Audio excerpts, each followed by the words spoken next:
പ്രിയപ്പെട്ട കൂട്ടുകാരെ, നമ്മുടെ ട്രിപ്സ് ആൻഡ് ചാറ്റ്സിൻ്റെ പുതിയ ഒരു ഇൻഫോർമേറ്റീവ് വ്ളോഗിലേക്ക് എല്ലാവർക്കും ഒരിക്കൽ കൂടി സ്വാഗതം. 25/1/2024 ഇറങ്ങിയ പുതിയ ഫാമിലി വിസ റിലേറ്റഡ് ഉത്തരവുമായി ബന്ധപ്പെട്ട് നിങ്ങളുടെ മുന്നിൽ അതിൻ്റെ കൃത്യത എന്താണ് എന്ന് ഉറപ്പുവരുത്താൻ വേണ്ടി, നിങ്ങളുടെ സംശയങ്ങളെല്ലാം ദൂരീകരിക്കാൻ വേണ്ടി ആണ് ഈ ഒരു വീഡിയോ ചെയ്യുന്നത്. അതിന് നമ്മളെ കൂടെ ഇന്ന് സാലി സാഹിബ് തന്നെയാണ് എത്തിയിട്ടുള്ളത്. അപ്പോൾ സാലി സാഹിബിന് നമ്മുടെ ചാനലിലേക്ക് വീണ്ടും ഹൃദ്യമായ സ്വാഗതം. അപ്പോൾ സാലിക, അതിൻ്റെ A to Z കാര്യങ്ങൾ പിന്നെ ഒരു സംശയവും ഇല്ലാത്ത രീതിയിൽ നമ്മുടെ പ്രേക്ഷകർക്കൊന്ന് പറഞ്ഞു കൊടുക്കും. അതായത് 25/1/2024 ഇറങ്ങിയ കരാർ പ്രകാരം, അതായത് MOയുടെ കരാർ പ്രകാരം 28/1/2024 മുതൽ എല്ലാ ഗവർണറേറ്റിലുള്ള ജവാസത്തിൽ നിന്നും ഫാമിലി വിസ കൊടുത്തു തുടങ്ങും എന്നാണ് അവരുടെ കരാർ പ്രകാരം, ഇന്നലത്തെ ഇറങ്ങിയ കരാർ പ്രകാരം പറയുന്നത്. അത് ആർക്കൊക്കെ കൊടുക്കുന്നുണ്ട് എന്നുള്ളതിനെക്കുറിച്ച് വളരെ കൃത്യമായി പറഞ്ഞു കഴിഞ്ഞാൽ 800 ദിനാർ അടിസ്ഥാന ശമ്പളം വർക്ക് പെർമിറ്റിൽ, അവരുടെ വർക്ക് പെർമിറ്റിൽ ഉണ്ടായിരിക്കണം. രണ്ടാമത്തെ വിഷയം, അവർ ചെയ്യുന്ന ജോലിക്കതനുസരിച്ചുള്ള സ്പെഷ്യലിസ്റ്റുകളെ മാത്രമേ ഇതിൽ പരിഗണിക്കുന്നുള്ളൂ. മൂന്നാമത്, യൂണിവേഴ്സിറ്റി, ഏതെങ്കിലും തരത്തിലുള്ള യൂണിവേഴ്സിറ്റി സർട്ടിഫിക്കറ്റ് ഉള്ളവർക്ക് മാത്രമേ ആദ്യഘട്ടത്തിൽ 28/1/2024 മുതലുള്ള ആ കരാർ പ്രകാരം ഫാമിലി വിസ അനുവദിക്കുന്നുള്ളൂ എന്നാണ് ഇന്നലെ MOA പുറത്തുവിട്ട അവരുടെ ഏറ്റവും പുതിയ വെബ്സൈറ്റിലൂടെ പുറത്തുവിട്ടിട്ടുള്ളത്. ഇതുമായിട്ട് ബന്ധപ്പെട്ട് പറയുകയാണെങ്കിൽ, ഇതിന് ഈ ഒരു നിബന്ധനകളല്ലാത്ത ഒരാൾ പോലും അവിടെ ചെന്ന് വെറുതെ അവിടെ പോയി ഇത് ചെയ്യേണ്ട കാര്യമില്ല.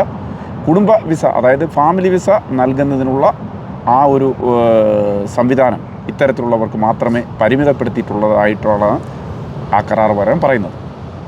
ഫാമിലി വിസിറ്റ് ഒരു കാരണവശാലും ഈ ഒരു കരാറുമായിട്ട് ബന്ധപ്പെട്ട് യാതൊരുവിധ കാര്യങ്ങളും അതിൽ ഉൾക്കൊള്ളിച്ചിട്ടില്ല എന്നുള്ള കാര്യമാണ് പ്രത്യേകം ഇതിനകത്ത് പറയാനുള്ളത്. ഫാമിലി വിസകൾ മാത്രം, അതായത് ഫാമിലിക്കും കുട്ടികൾക്കും അടങ്ങുന്ന ഇവിടെ കൊണ്ടുവരുന്നതിനുള്ള ഈ ഒരു നിബന്ധനകൾ വെച്ചുകൊണ്ടുള്ള ഒരു കരാറാണ് MOയുടെ ഭാഗത്തു നിന്ന് ഉണ്ടായിട്ടുള്ളത്. അതിൽ മറ്റൊരു കാര്യമുണ്ട്, ഒരു സംശയം വരാനുള്ളൊരു ചാൻസ് ഉണ്ട്. ഇപ്പം ഒരാളെ ഒരു യൂണിവേഴ്സിറ്റി ഡിഗ്രി, ഒരു BCom ആണെന്ന് വിചാരിക്കാം. അപ്പോൾ BCom കഴിഞ്ഞ ഒരാൾക്ക് BCom കഴിഞ്ഞ സർട്ടിഫിക്കറ്റ് കിട്ടി. അപ്പോൾ അവർ ഏത് പ്രൊഫഷണലിൽ വർക്ക് ചെയ്യണം, അങ്ങനെ എന്തെങ്കിലും നിബന്ധനകളുണ്ടോ? ഇപ്പോൾ ഇന്ന സർട്ടിഫിക്കറ്റ് ഇന്ന പ്രൊഫഷൻ മാത്രമേ വർക്ക് ചെയ്യാൻ പാടുള്ളൂ, അങ്ങനെ ഒരു സംവിധാനം ഇല്ല. ആദ്യമായിട്ട് അദ്ദേഹത്തിന് യൂണിവേഴ്സിറ്റി ഡിഗ്രി ഉള്ള ഒരാൾ അദ്ദേഹത്തിൻ്റെ എഡ്യൂക്കേഷൻ സ്റ്റാറ്റസ് ഇതിനാമലിൽ അപ്ഡേറ്റ് ചെയ്യണം. അതാണ് ഒന്നാമത്തെ ഒരു ഇതെന്ന് പറയുന്നത്. യൂണിവേഴ്സിറ്റി ഡിഗ്രിയും എൻ്റെ വർക്ക് പെർമിറ്റിൽ അതില്ല എന്നുണ്ടെങ്കിൽ ഇത് ഈ ഒരു സംവിധാനം അവർ ഇറങ്ങിയ കരാറുമായിട്ട് ബന്ധപ്പെട്ട് അത് ഇതില്ല. അതായത് അതിപ്പം ഡ്രൈവിംഗ് ബന്ധപ്പെട്ടുള്ള കാര്യങ്ങൾക്കും അവരവരുടെ എഡ്യൂക്കേഷൻ സ്റ്റാറ്റസ് നിർബന്ധമായും വർക്ക് പെർമിറ്റിൽ അപ്ഡേറ്റ് ചെയ്യണം. അത് അപ്ഡേറ്റ് ചെയ്യാൻ വളരെ എളുപ്പത്തിൽ അത് ചെയ്യാം. അവരവരുടെ പബ്ലിക് റിലേഷൻ ഓഫീസോ അല്ലെങ്കിൽ അവരുടെ മന്തൂപ്പുമായിട്ടോ ബന്ധപ്പെട്ട് ആ ഒരു കാര്യങ്ങൾ ചെയ്യുന്നതിന് യാതൊരു കുഴപ്പമില്ല. അത് വളരെ പെട്ടെന്ന് തന്നെ അപ്പം തന്നെ അതിൻ്റെ അപ്ഡേറ്റ് കിട്ടും, അത് പ്രശ്നമില്ല.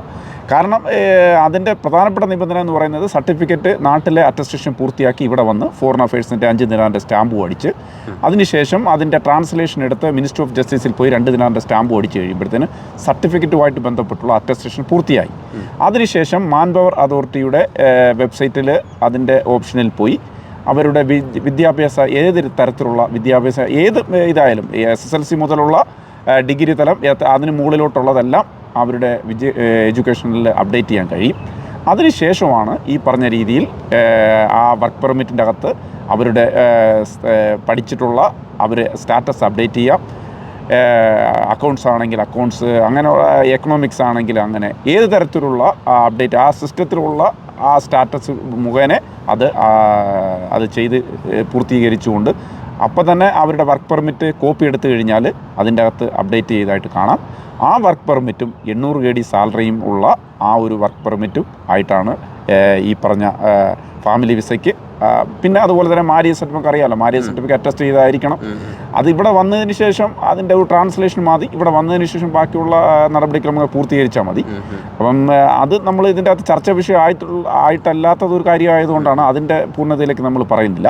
പക്ഷേ ഇത്തരം കാര്യങ്ങൾ മാത്രം നമുക്ക് ഫാമിലി വിസയ്ക്ക് അനുയോജ്യമായിട്ടുള്ള നിബന്ധനകൾ ഇപ്പോൾ മിനിസ്ട്രി വെച്ചിട്ടുള്ളൂ.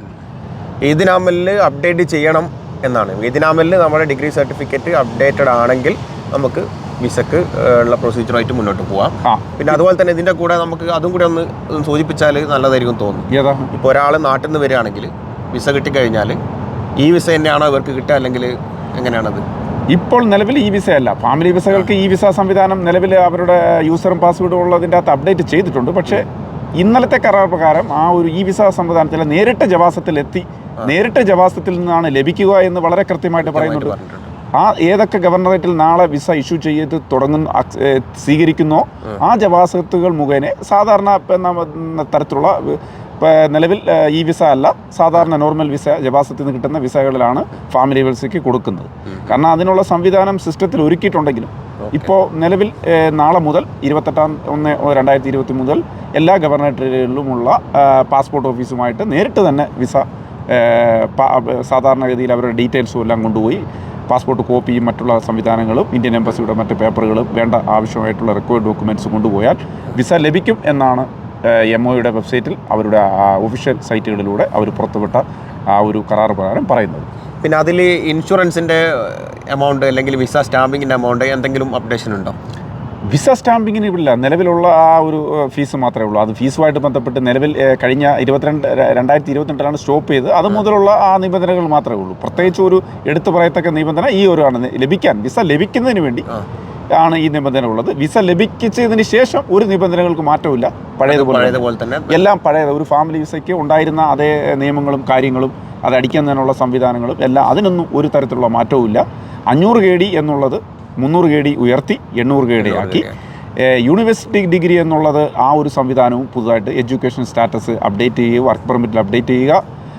പ്രധാനപ്പെട്ട ഒരു കാര്യം കൂടി എടുത്തു പറയാനുള്ള ഒരു കാര്യം, പ്രൊഫഷണലുകൾക്ക് മാത്രം, അതായത് അവർ ചെയ്തുകൊണ്ടിരിക്കുന്ന ജോലിയുടെ അടിസ്ഥാനം കൂടെ പരിശോധിച്ചതിന് ശേഷമേ ഫാമിലി വിസ അനുവദിക്കൂ. കാരണം അത് പ്രത്യേകം കരാറിൽ പറയുന്നുണ്ട്. ഒരു ഏതൊക്കെ തരത്തിലുള്ളവർക്കാണ് അനുവദിക്കുന്നത് എന്നുള്ള കാര്യത്തെക്കുറിച്ച് പറഞ്ഞിട്ടില്ല എങ്കിലും പ്രൊഫഷണലുകൾക്ക് മാത്രം, അവരെടുത്ത് പറയുന്നു, പ്രൊഫഷണൽ ജോലികൾക്കുള്ളവർക്ക് മാത്രമേ അത്തരത്തിലുള്ള ഫാമിലി വിസ അനുവദിക്കുന്നുള്ളൂ. അത് ഏത് തരത്തിലുള്ള പ്രൊഫഷണലാണ് ഇനി വരും ദിവസങ്ങളിലേ അറിയും. അതിനുള്ള കൂടുതൽ പേപ്പറുകൾ ജവാസത്തിൽ നിന്നും ഒരുപക്ഷെ അറിയാൻ കഴിയും. നിലവിൽ പ്രൊഫഷണലുകൾ എന്നുള്ള ഒറ്റ വാക്കിൽ വേണേ ഒതുക്കാം. ഒരു റെപ്യൂട്ടഡ് പ്രൊഫഷണലുകൾ എന്ന ഉദ്ദേശത്തിലാണ് അവർ ഉദ്ദേശിക്കുന്നത്. എല്ലാ ഈ 800 KD സാലറി ഉണ്ട് എന്ന് 800 KD വെച്ചുകൊണ്ട് ഒരു നോർമൽ ലെവലിലുള്ള ഒരാൾ അവിടെ ബന്ധപ്പെടേണ്ടതില്ല. ഒരു അത് തിരക്കി അങ്ങനെ കയറിപ്പോയി അത് പാനിക്കാക്കേണ്ട ഒരു ആവശ്യമില്ല. തീർച്ചയായിട്ടും അതിൻ്റെ വരും ദിവസങ്ങളിൽ അതിൻ്റെ കൂടുതൽ ഏതൊക്കെ തരത്തിലുള്ള പ്രൊഫഷനുകൾ ഉദ്ദേശിക്കുന്നത്, ഏതൊക്കെ ഡെസിഗ്നേഷനുകളാണ് എന്നുള്ളത് വരും ദിവസങ്ങളിൽ നമുക്ക് അറിയാൻ സാധിക്കും. അതെ, നമുക്ക് വരും ദിവസങ്ങളിലാണ് ഇതിൻ്റെ കൂടുതൽ ക്ലാരിറ്റി. ഇപ്പോൾ തന്നെ ഏകദേശം നിങ്ങൾക്ക് മനസ്സിലായിട്ടുണ്ടാവും. അപ്പോൾ ഇനി എന്തൊക്കെയാണെന്നുള്ളത് നമുക്ക് വരും ദിവസങ്ങളിൽ അറിയാൻ സാധിക്കും. എന്തായാലും നന്ദി സലി സാഹിബ്. അപ്പോൾ വീണ്ടും അടുത്ത ഒരു വീഡിയോയിൽ കാണാം.